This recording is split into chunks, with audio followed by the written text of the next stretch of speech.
सोलापूर महानगरपालिकेच्या अतिक्रमण विभागात स्टोअर रूम मधून परस्पर भंगाराची विक्री होण्याचे प्रकरण उघड झाल्यानंतर स्टोअरवर नजर ठेवण्यासाठी महापौर विनायक कोंड्याल यांनी पाहणी करून थेट सीसीटीव्ही कॅमेरे लावण्याची सूचना जाहीर केली आहे.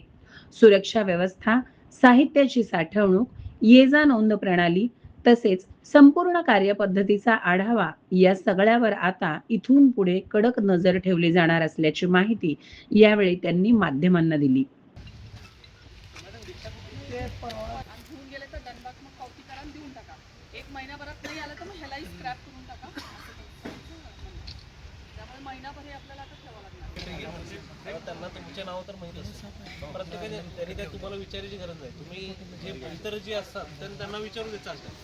तुम्ही फक्त आता कारंजी साहेब इकडे आले जरी असं म्हणलं तरी पण आतमध्ये कोण किती वाजता येते आणि आतमध्ये बाहेर कोण किती वाजता जात आहे हे सगळं डिटेल मेंटेन आपल्याकडे नाही. पण तिथं एक माणूस आहे ना तिथे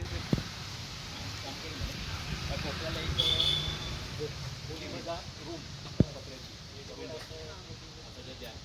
जो यांचा मनुष्य अपॉइंट होईल अतिक्रमण विभागाचा तो त्याच्या नोंदी रजिस्टर तिथे घेईल. त्याच्या परवानगी तो आधी त्या परवानगी घ्यायची दरवाजा बंद आहे.